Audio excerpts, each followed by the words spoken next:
La palabra de Dios nos enseña que en Cristo los gentiles, o sea, los no judíos, el pueblo no judío, son herederos de la promesa también. Vamos a Efesios 3:6, herederos de la promesa de Dios. Efesios 3:6 nos dice de la siguiente manera. Efesios 3:6 dice que los gentiles son coherederos y miembros del mismo cuerpo y copartícipes de la promesa en Cristo Jesús por medio del Evangelio, ¿no? Por medio del Evangelio, del conocimiento de la verdad de Dios, por la palabra verdadera del Evangelio, nosotros los que no éramos judíos, que no teníamos derecho a las promesas del pueblo de Dios, ahora nosotros hemos venido a ser coherederos de la misma promesa, dice aquí la palabra de Dios. La palabra también nos dice que somos llamados a una misma esperanza. Efesios 4:4. Fuimos llamados a una misma esperanza. Dice Efesios 4:4, un cuerpo y un espíritu, como fuisteis llamados en una misma esperanza de vuestra vocación. La palabra de Dios nos enseña aquí en Efesios que Dios derribó todas las barreras entre los hombres, las barreras de género, las barreras de pueblo, de nacionalidad, y ahora ya no hay judío, ya no hay no judío o griego o mexicano o cualquier nacionalidad. Ahora todos venimos a ser uno en Cristo Jesús.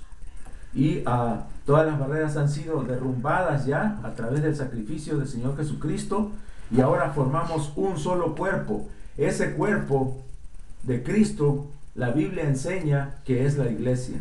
El cuerpo de Cristo es la iglesia. Vamos a Colosenses 1, verso 18 al 22. El cuerpo de Cristo, la Biblia enseña, es la iglesia. Colosenses 1, 18 al 22. Dice así la palabra de Dios: y Él, o sea Cristo, es la cabeza del cuerpo, que es la iglesia. Él que es el primogénito, el principio, el primogénito de entre los muertos, para que en todo tenga la preeminencia, por cuanto agradó al Padre que en Él habitase toda plenitud. Y por medio de Él, o sea de Cristo, reconciliar, otra vez encontramos la palabra reconciliar, consigo todas las cosas. Fíjense, no nada más reconciliar a los hombres, sino que también hubiera una unidad, una armonía en la misma naturaleza. Así las que están en el cielo, dice, como las que están en la tierra, haciendo la paz mediante la sangre de su cruz. ¿Mediante qué hizo la paz el Señor Jesucristo? Mediante la sangre que se derramó en la cruz, en el Calvario. Verso 21, y a vosotros también, está hablando de los que no éramos judíos, que erais en otro tiempo extraños y enemigos en vuestra mente, haciendo malas obras, ahora os ha reconciliado en su cuerpo de carne, por medio de la muerte, para presentarnos santos y sin mancha e irreprensibles delante de Él. Entonces el Señor hizo reconciliación y nos puso en paz con Dios a través del derramamiento de su sangre en la cruz, para venir todos a formar un solo cuerpo, el cuerpo de Cristo, y el cuerpo de Cristo es llamado la iglesia. Vamos también a Efesios. ¿En cuánto empezamos ¿En el 17? El 18. Colosenses 1, 18 al 22. Ahora vamos a Efesios 5, 23 y 30. Efesios 5, verso 23 y verso 30. Efesios 5, 23 dice: porque el marido es cabeza de la mujer, así como Cristo es cabeza ¿de qué? De la iglesia, la cual es ¿qué? Su cuerpo, y Él es su Salvador. Cristo es la cabeza de la iglesia, y la iglesia es el cuerpo de Cristo, y Él es su Salvador. Entonces todos estamos unidos en un mismo cuerpo, donde ya no hay diferencias, ya no hay barreras que nos dividan. Ahora todos somos uno a través del sacrificio de Cristo. Y formamos todos un único cuerpo que es la iglesia. Quiero decir que Jesucristo, siendo santo, inocente y perfecto Cordero de Dios, llevó nuestras culpas y transgresiones, ofreciéndose a sí mismo en su justicia perfecta, la cual es aplicada por Dios a nuestras vidas, a los verdaderos y genuinos creyentes.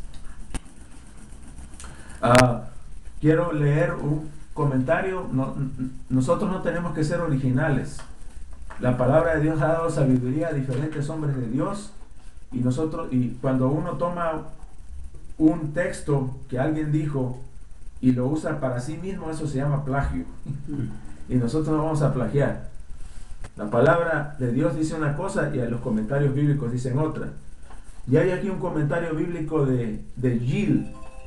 El comentario bíblico de Gill, cuando la palabra de Dios dice mediante la cruz, dice este comentarista Gill, por el sufrimiento de la cruz en la que Jesucristo derramó su sangre, se nos muestra que la reconciliación fue hecha de tal forma que se hizo satisfacción de la ley y de la justicia de Dios.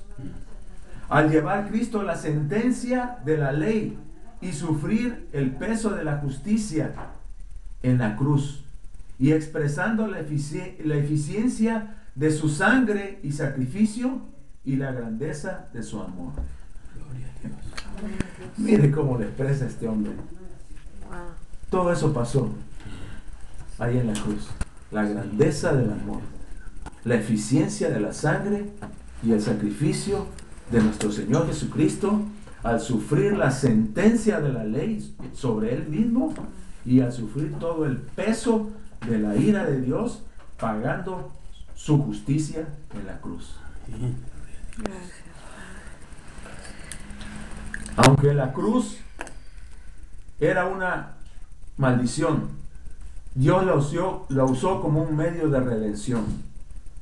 La Biblia decía que maldito todo aquel que es colgado en un madero. Solamente los criminales más malos eran crucificados. Era un medio de sufrimiento extremo para los más malhechores de todos los que había. Y el Señor Jesucristo, siendo inocente, santo, justo, puro y sin mancha, sufrió la cruz por usted y por mí, por todos nosotros. Y aunque la cruz era un medio de maldición, Dios lo usó para nosotros como un medio de redención. Vaya conmigo a Isaías 53, verso 4 al 6, donde nos enseña esto. El medio de maldición, Dios usándolo como un medio de redención para nuestra vida. 53, ¿qué más? Isaías 53, 4 al 6.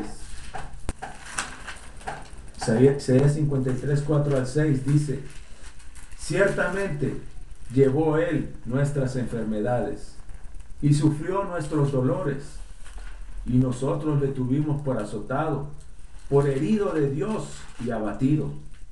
Mas Él herido fue por nuestras rebeliones, molido por nuestros pecados. El castigo de nuestra paz fue sobre Él, y por su llaga fuimos nosotros curados. Verso 6 dice: todos nosotros nos descarriamos como ovejas, cada cual se apartó por su camino, mas Jehová cargó en él el pecado de todos nosotros. En otras palabras, el Señor Jesucristo se hizo maldito por nosotros. Porque si la Biblia dice que maldito todo aquel que es colgado en un madero, decía la ley, Él se hizo maldito por nosotros. Y la Biblia dice en Gálatas 3:13 que Cristo nos redimió de la maldición de la ley, hecho por nosotros maldición, porque escrito está: maldito todo aquel que es colgado en un madero. Cristo se hizo maldición, en la cruz. Pero la cruz, a pesar de ser un signo, un símbolo de maldición, se convirtió en la carroza de victoria, donde el Señor venció todo aquello que nos esclavizaba y nos impedía tener comunión con Dios. Vaya a Colosenses 2, 14 y 15. La cruz convertida no en un instrumento para maldición, sino en una carroza de victoria. Colosenses 2, 14, 15.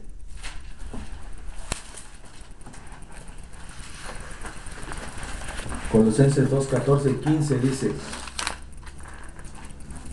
voy al 13 primero. Dice, y a vosotros, estando muertos en pecados y en la incircuncisión de vuestra carne, os dio vida juntamente con Él, o sea, con Cristo, perdonándoos todos los pecados. Verso 14, anulando el acta de los decretos que había contra nosotros, que nos era contraria, quitándola de medio y clavándola en la cruz. Y verso 15, y despojando a los principados y a las potestades, los exhibió públicamente, triunfando sobre ellos en la cruz. ¿Qué hizo en la cruz? Quitó del medio lo que nos separaba, lo que nos era contrario, el acta de los decretos que había contra nosotros, todo lo que nos decía, tú eres un pecador, tú mereces la condenación, tú mereces el infierno. El Señor Jesús lo quitó ahí, lo clavó en la cruz. Y aún más dice en el verso 15, dice que despojó a los principados y potestades. Y cuando habla de principados y potestades, está hablando de Satanás y sus demonios. Él los despojó ahí. Él quitó el poder de ellos ahí. Cualquier poder que tenía sobre nosotros fue quitado, fue derrotado, fue destruido.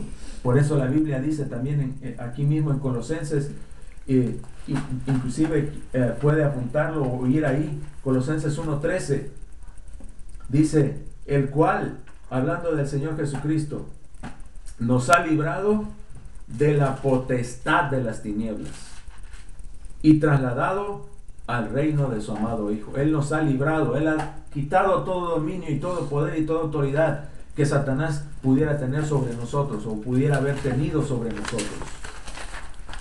Ha sido ese poder y ese dominio roto, quebrado, destruido en la cruz. No se deje engañar por algunos que han predicado doctrinas extrañas, diferentes, falsas. Hay algunos que dicen que Cristo murió espiritualmente, que no destruyó el poder del diablo en la cruz, sino que tuvo que ir al infierno y ahí ser atormentado por Satanás sin nacer de nuevo. Esa es una herejía. No crea usted doctrinas de error, doctrinas de demonios, que son esas doctrinas, porque la palabra nos enseña que fue en la cruz donde quedó clavada todo el acta de los decretos que nos era contraria y donde Cristo despojó a Satanás, a los principados y potestades, de toda autoridad que tenía ahora sobre los hijos de Dios.